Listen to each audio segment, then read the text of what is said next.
বিয়ের দিন তারিখ ঠিক করতে যাওয়ার পথে চোর সন্দেহে গণপিটুনিতে মারা যান জামাই শ্বশুর। এই ঘটনায় রংপুরের তারাগঞ্জে লাশ নিয়ে বিক্ষোভ করেছে এলাকাবাসী।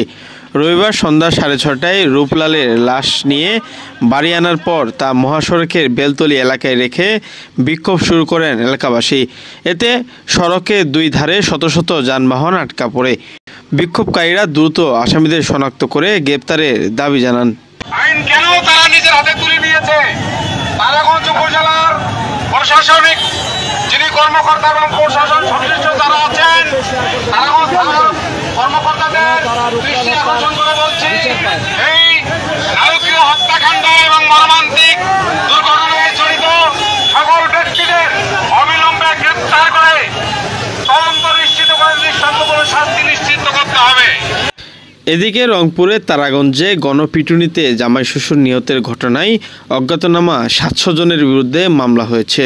নিহত রূপলালের স্ত্রী ভারতী রানী আজ রোববার দুপুরে থানায় মামলা দায়ের করেন।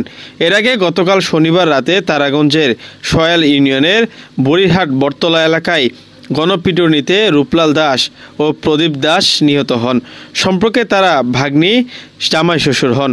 পুলিশ ঘটনাস্থল ও হাসপাতাল থেকে সুরতাহল রিপোর্ট তৈরি করে লাশ ময়নাতদন্তের জন্য রংপুর মেডিকেল কলেজ ও হাসপাতালে পাঠায়।